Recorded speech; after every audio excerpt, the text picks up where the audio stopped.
Rule number 2 कहता है जो रिसीव करता है उसको डेबिट मतलब डीआर में लिखते हैं, और जो गिव करता है उसको क्रेडिट मतलब सीआर में लिखते हैं। अब आपके मन में सवाल है, सर जो का मतलब क्या है? व्हाट इज जो? जो कौन है? जो इन द सेंस पर्सन।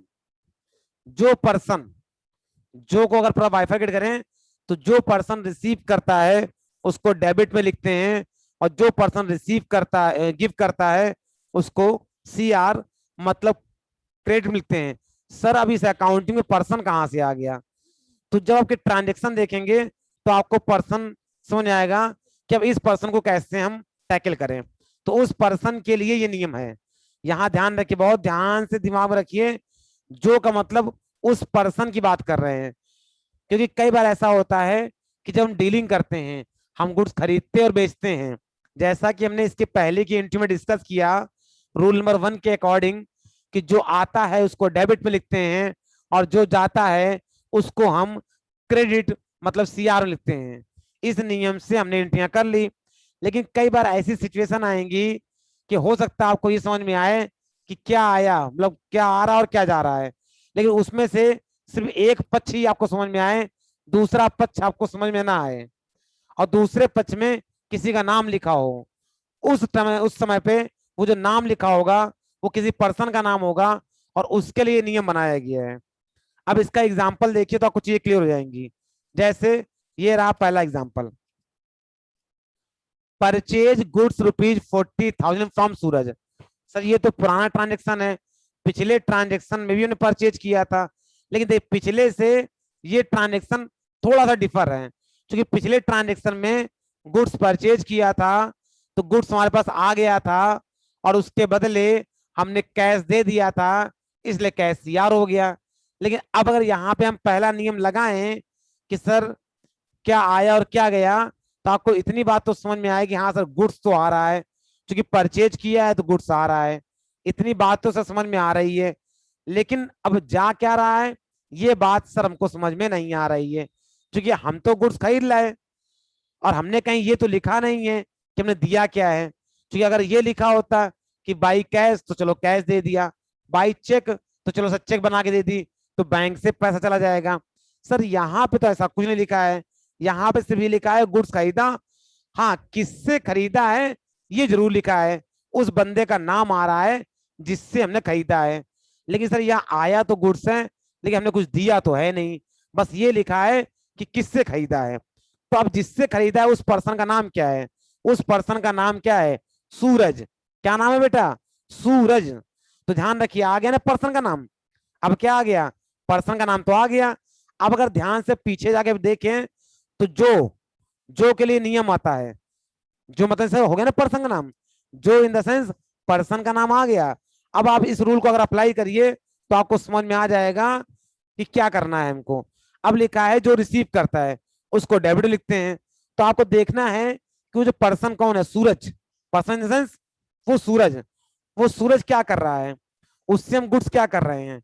मतलब का जो सूरज है वो गुड्स को क्या कर रहा है, रिसीव कर रहा है या गिफ्ट कर रहा है। देखिए हमारे पास गुड्स आ गए, हमने अपना पार्ट तो लिख दिया, हमारे पास गुड्स आ गया तो हमने गुड्स को डीआर में लिख दिया, तो हमने अपना पार्ट तो लिख दिया। लेकिन वो जो सूरज है उसको देखना है कि उसको कहां लिखें। हालांकि इसमें कॉमन सेंस अगर लगाए हैं तो क्योंकि हमने गुड्स को डीआर में लिख दिया है और चूंकि एक पक्ष क्लियर हो गया है तो दूसरा पक्ष ऑटोमेटिक कहां जाएगा, सीआर में जाएगा। और इस इंट्री में जो दूसरा पक्ष है वो कौन है, वो सूरज है। तो सूरज को हम कहां लिखेंगे, सीआर में लिखेंगे। ये कॉमन सेंस है। लेकिन अगर थोड़ी देर के लिए कॉमन सेंस को भी हटा दें और नियम पे आ जाएं तो हमको ये चेक करना है कि सर कॉमन सेंस में समझ तो आ गया, आप सर नियम भी सिखा दीजिए। तो नियम ये कहता है कि जो पर्सन होता है, जो सूरज है, उसे चेक करना होता है कि वो गिवर है या रिसीवर है। अगर रिसीवर हैं तो डीआर में लिखे जाएंगे और गिवर हैं तो सीआर में लिखे जाएंगे। तो इस एंट्री के अनुसार सूरज क्या है, सूरज गिवर हैं, क्योंकि वो गुड्स दे रहे हैं। ऑब्वियस सी बात है, हमने गुड्स परचेज किया है तो हमें गुड्स मिला है, और सूरज ने क्या किया है, गुड्स दिया है, गिवर है। गिवर, गिवर को कहाँ रखते हैं, गिवर को रखते हैं सीआर में। ये देखिए जो गिव करता है उसको कहाँ रखते हैं, सीआर में, मतलब कि क्रेडिट में लिखते हैं। मतलब कहाँ लिखते हैं, क्रेडिट में। ध्यान रखिए, सूरज ने गुड्स को गिव किया है, गिव माने देना, सूरज ने गुड्स दिया है। और इस सेंटेंस के अकॉर्डिंग ऑब्वियस सी बात है, हमारे पास गुड्स आया है, इसका मतलब सूरज ने दिया है। हमें अपना पार्ट नहीं सोचना है, हमें सूरज वाला पार्ट देखना है कि सूरज ने क्या किया है, सूरज ने गुड्स दिया है या लिया है। तो सूरज ने गुड्स लिया नहीं है, सूरज ने गुड्स दिया है, मतलब सूरज क्या है, गिवर। तो इसको इस तरीके से कर सकते हैं, हमारे पास आया क्या, गुड्स। अगर हम कॉमन सेंस की बात करें तो आया क्या, गुड्स।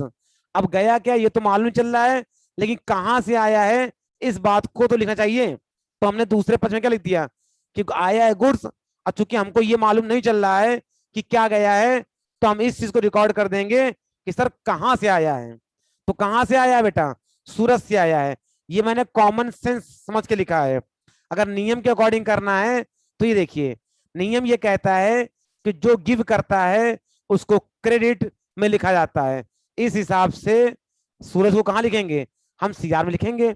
और नीचे मैंने एक कॉमन लैंग्वेज लिख दी है कि जहां से आया है आप चाहो तो उस नाम को भी क्रेडिट में लिख सकते हैं। तो मैंने दोनों तरीके से आपको समझाने की कोशिश की है, बाय रूल और बाय कॉमन सेंस। मैंने आपको दोनों तरीके से समझाने की कोशिश की है, बाय रूल और बाय कॉमन सेंस। तो एंट्री क्या बनी, परचेज DR 40,000 रुपए टू सूरज 40,000 रुपए। अब इसको थोड़ा सा और आगे बढ़ते हैं और चीजें क्लियर हो जाएंगी।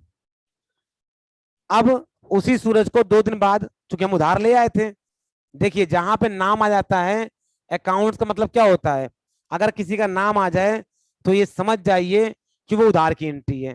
तो हम कुछ दिन पहले उधार लाए थे, फिर कुछ दिन बाद हम गए सूरज के पास और हमने क्या किया, हमने उसको पैसे पे कर दिए और हमने एक स्टेटमेंट रिकॉर्ड किया, पेड कैश ₹40,000 टू सूरज। मतलब हमने 40,000 रुपए कैश सूरज को दिए। अब यहां भी अगर रूल 1 लगाते हैं, क्या आया और क्या गया, तो आपके मन में सवाल आएगा, सर पेड किया है तो कैश तो जा रहा है, एक बात समझ में आ रही है, लेकिन उसके बदले सर आ क्या रहा है, ये बात समझ में नहीं आ रही है। तो देखिए फिर यहाँ पे कॉमन सेंस लगाइए। अगर एक पक्ष आपको क्लियर हो गया है कि जा तो कैश रहा है, तो कैश तो चला गया सीआर में, किसके पास जा रहा है या किसको जा रहा है या किसको दिया है, ये तो आपके मन में सवाल आएगा ना। और उसको कहाँ लिखेंगे, क्योंकि ऑलरेडी एक पार्ट सीआर में फिल हो चुका है, तो ऑब्वियस सी बात है दूसरा पार्ट कहाँ जाएगा, वो डीआर में ही जाएगा। और जो सीआर में हमने कैश किया है, इस बात के तुम डेट श्योर हैं, क्योंकि हमने पहला नियम पढ़ा है कि जो जाता है उसको सीआर में लिखते हैं। तो सर कैश तो जा रहा है, ये बात तो पक्की है कि सर सीआर तो पक्का ही पक्का कैश होगा। अब कंफ्यूजन सिर्फ कहाँ हो रहा है सर, डीआर को लेकर के हो रहा है कि डीआर में सर क्या लिख दें। तो सर डीआर में जिसको दिया है उसको लिख देते हैं, ये कॉमन सेंस हो गया। अब अगर यहाँ नियम लिखा दें कि सर आपने एक नियम भी पढ़ाया था कि डेबिट द रिसीवर, जो रिसीव करता है उसको डेबिट में लिखते हैं और जो गिव करता है उसको क्रेडिट में लिखते हैं। तो सर इस हिसाब से अगर सूरज की बात करें तो हमने पैसा पेड किया है, तो सर अपना पार्ट तो छोड़ देते हैं। तो सर इस अकॉर्डिंग अगर देखें तो सूरज सर क्या कर रहे हैं, पैसे रिसीव कर रहे हैं, तो सर वो रिसीवर हुए। तो अगर नियम को भी अप्लाई करते हैं तो सूरज चूंकि क्या है, रिसीवर हैं, द रिसीवर कहलाएंगे वो।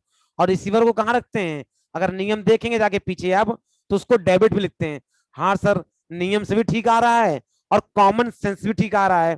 तो आप दोनों तरीके सोच देखिए, अगर आप नियम समझ के एंट्री कर पा रहे हैं तो सो गुड सो बेटर, और अगर कॉमन सेंस से कर पा रहे हैं तो भी अच्छी बात है। मुद्दा ये है कि आपको डीआर और सीआर करना आना चाहिए, फिर चाहे कॉमन सेंस का इस्तेमाल करिए और चाहे नियम का इस्तेमाल करिए। नियम इसलिए भी जरूरी है कि कई बार इंटरव्यू पूछे जाते हैं कि आखिर ऐसा क्यों किया, तो आप ये नहीं कह सकते सर कॉमन सेंस से किया, आप फिर कहना कि सर हमने इस पे ये रूल अप्लाई किया और इस रूल के अकॉर्डिंग ये काम किया गया है। ये देखिए हमारे पास से गया क्या, कैश। अब आया क्या, ये हमको कंफ्यूज हो रहा था, तो हमने क्या रिकॉर्ड कर दिया, किसको गया, चलो ये लिख देते हैं भाई, चूंकि हमको मालूम तो होना चाहिए कि हम कैश जा रहा है मेरे पास से तो किसको जा रहा है, ये मैंने कॉमन सेंस के अकॉर्डिंग लिखा है। अच्छा अब देखिए मैंने इसका जो ब्रीफ था वो लिख दिया, उसका डिस्क्रिप्शन लिख के दे दिया मैंने आपको कि जो रिसीव करता है उसको डेबिट में लिखा जाता है, जैसा कि as per according to rule. या अगर हम कॉमन सेंस की बात करें कि मैंने कैश दिया तो जिसको दिया है उसको हम कहाँ लिख देंगे, डेबिट में लिखा जाता है। भाई यहां से समझ आना, कैश दिया तो किसको दिया, हमारा पहला सवाल उठता है भाई किसको दिया, भाई जिसको दिया उसका नाम उठा के लिख दो। तो मैंने उसका नाम लिख दिया, और उसको कहाँ लिखेंगे, उसको हम लिखेंगे डीआर में। क्यों, क्योंकि जब दिया कैश दिया है तो सीआर में दिया है, तो सीआर वाला कॉलम तो फिल हो गया है, तो ऑब्वियस सी बात है कि डीआर वाला कॉलम खाली है। तो वहां पे क्या करेंगे, हम सूरज का नाम लिख देंगे। तो एंट्री क्या बनेगी, सूरज डीआर 40,000 रुपए टू कैश 40,000 सीआर। ये हो गई दूसरी एंट्री। एक और देखिए ट्रांजेक्शन, अब मान लिया हमने माल खरीद लिया था, हमने गुड्स खरीद लिया और फिर हम गुड्स बेचने चले गए, हमने दुकान पे रखा और बेचना शुरू कर दिया। और जैसे ने बेचा, कोई रंजन आया, उसने गुड्स खरीदा और वो हमारा जान पहचान वाला था, हमने एक स्टेटमेंट दिया, सोल्ड गुड्स ₹50,000 टू रंजन। हमने क्या किया, सामान बेचा, किसको बेचा, रंजन को बेचा। कितने का बेचा, हमने कहा 40,000 रुपए का बेचा। ठीक है सर 40,000। अब इसमें एक चीज तो क्लियर हो गई, अगर हम पहले रूल की बात करें, जो फर्स्ट वाला रूल था, क्या आया और क्या गया, क्योंकि सबसे इजी रूल वही होता है। तो सर क्या आया है ये बात तो समझ नहीं आ रही है, लेकिन हाँ गुड्स बेचा है, तो गुड्स बेचने में सर गुड्स तो सीआर हो जाएगा, क्योंकि हम पीछे से पढ़ते चले आ रहे हैं। हमने 2 असाइनमेंट पढ़ा है कि जब गुड्स बेचते हैं तो वहां सेल लिखते हैं और गुड्स को सीआर में कर रहता है, इसलिए सेल कहाँ जाता है, सीआर में। तो सर एक बात तो पक्की बात है, गुड्स तो सर जा रहा है, वो तो सीआर में होगा, ये तो पत्थर की लकीर हो गई। अब लेकिन सर आ क्या रहा सर, इसमें फिर कंफ्यूजन हो रहा है, आने का समझ नहीं आ रहा है। लेकिन हाँ सर, गुड्स किसको दिया है ये बात तो सर दिख रही है, कहने किसको दिया है, कहने रंजन को दिया है, तो कहने उसका नाम लिख दो। भाई अगर आपको नहीं दिख रहा है कि कैश बन जा रहा है, तो जिसको गुड्स दिया है उसका नाम लिख दो। ये हो गई कॉमन सेंस की बात, क्योंकि हमको सीआर का पक्ष तो क्लियर था, डीआर का पक्ष क्लियर नहीं था, तो मैंने लिख दिया उसको। और अगर हम यहाँ नियम की बात कर दें, तो ये देखते हैं हमने गुड्स बेचा है, मतलब रंजन ने रिसीव किया होगा, तो रंजन ने क्या हो गए, रंजन हो गए रिसीवर। रंजन कौन हो गए, रिसीवर, जो रिसीव करता है। अब अगर नियम की बात करें, तो सर नियम के अनुसार जो रिसीव करता है उसको डीआर में लिखते हैं, क्योंकि जो नियम होता है वो क्या होता है, डेबिट, मतलब डीआर, डेबिट द रिसीवर और क्रेडिट द गिवर। रिसीवर को डेबिट करिए और जो गिवर है उसको क्रेडिट करिए। तो सर ये गिवर तो नहीं, ये तो रिसीवर है। क्यों, हम गुड्स बेच रहे हैं तो रंजन क्या कर रहा है, रिसीव कर रहा है, और चूंकि हमने तो गुड्स दिया है इसलिए हमने पहले से सीआर में लिख दिया है, और रंजन रिसीव कर रहे हैं। तो मतलब अगर कॉमन सेंस है तब भी इसको लिख सकते हैं, इसको डीआर में लिख सकते हैं, और अगर हम नियम की बात करें तब भी ये डीआर में ही आएगा। मतलब कुछ इस तरीके से इसकी एंट्री बनेगी। सॉरी, गया क्या है, गुड्स। ठीक है सर, इतनी बात समझ आ गई। अब आया क्या है सर, ये तो नहीं मालूम चल रहा है, लेकिन किसको गया, हाँ सर किसको गया ये मालूम है, कहीं किसको, कहीं रंजन, कहीं उसी का नाम उठा के लिख दो। अब यहाँ पे इसका जस्टिफिकेशन लगा दिया कि जो रिसीव करता है उसको डेबिट लिखा जाता है, ऐसा नियम बताया गया। कहीं ना कहीं नियम सही भी काम कर रहा है, क्योंकि कॉमन सेंस से हम एंट्री कर रहे हैं और कॉमन सेंस से भी एंट्री सही आ रही है। नीचे मैंने कॉमन सेंस भी लगा दिया है कि जिसको दिया है उसको डेबिट लिखा जाता है। क्यों, गुड्स तो दे दिया, वो तो सीआर हो गया, तो किसको दिया ये तो लिखना पड़ेगा ना। अगर हम ये नहीं लिखेंगे तो कैसे मालूम चलेगा कि गुड्स दिया तो किसको दिया। या तो गुड्स के बदले कैश मिल गया होता, तो कहते भाई तुम अपने रास्ते हम अपने रास्ते, अभी तो उसका नाम लिखेंगे ना, तभी तो मालूम चलेगा कि हाँ ये उधार में दिया है, आज नहीं तो कल इससे पैसे लेंगे हम लोग। इसलिए उसका नाम क्या करते हैं, हम अपनी बुक्स में मेंटेन कर लेते हैं। और जैसा कि मालूम है किसको दिया उसको डीआर में लिख देंगे, और टू सेल 50,000 सीआर में लिख देंगे। तो मतलब अगर आप कॉमन सेंस भी लगाएंगे तो भी बहुत ही आराम से आप इंटरव्यू को कर पाएंगे। और बाकी अगर नियम आपके समझ में आ गया तो सो गुड सो बेटर, फिर तो कहने ही क्या है आपके। नियम से भी समझ में आ जाएगा, आप इसको 2 बार 4 बार प्रैक्टिस करेंगे और समझने की कोशिश करेंगे तो आपको आ जाएगा। एक और रख देते हैं, अब जिस रंजन को मैंने सामान बेचा था, जो रंजन था जिसको हमने सामान बेचा था, वो आया 2-4 दिन बाद मेरे पास, और उसने हमको क्या किया, 50,000 रुपए कैश दे दिए। तो हमने एक स्टेटमेंट रिकॉर्ड किया कि रिसीव कैश ₹50,000 फ्रॉम रंजन। मैंने रंजन से 50,000 रुपए कैश में क्या किए, रिसीव कर लिए। तो अब स्टेटमेंट को पढ़ने के बाद हमको ये फील आया कि यार आया तो कैश, आया तो कैश, ये बात तो समझ में आ रही है, क्योंकि साफ साफ लिखा है रिसीव कैश। तो मेरे पास क्या आया, मेरे पास तो कैश आया। अब कहीं गया क्या, कहें साहब ये तो क्लियर नहीं हो रहा गया क्या, क्योंकि एक पक्ष हमको समझ में आ रहा है एंट्री पढ़ने के बाद कि आया है कैश, तो किसके पास से आया है, कैश आया है तो किससे आया है, ये बात तो लिखनी पड़ेगी ना भाई। अगर हमको ये क्लियर हो गया कैश आया है, तो हमको ये भी बताना पड़ेगा दूसरे पक्ष में कि किससे कैश आया है, क्या कारण था कैश का। ठीक, क्या कारण था कैश का। तो आया क्या है, आया है कैश, और किससे आया है या कहां से आया है, तो हमने कहा रंजन से आया है साहब, रंजन वो पर्सन है।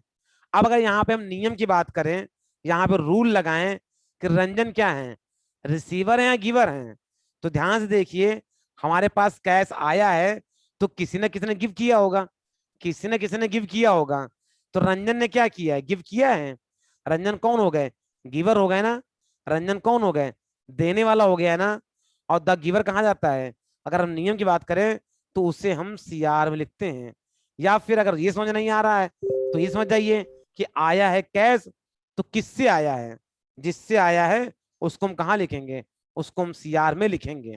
तो यहाँ पे क्या लिखेंगे, जो गिव करता है उसको हम क्रेडिट में लिखते हैं, लिखा जाता है as per rule, as per rule.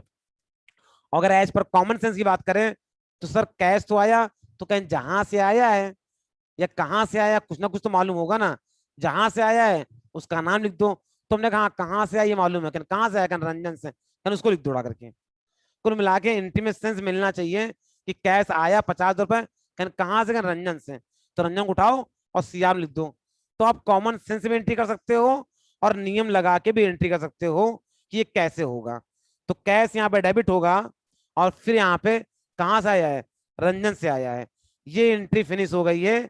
और एंट्री फिनिश होने के बाद आपको इतनी चीज समझ आ गई। अब इसकी हम करेंगे प्रैक्टिस।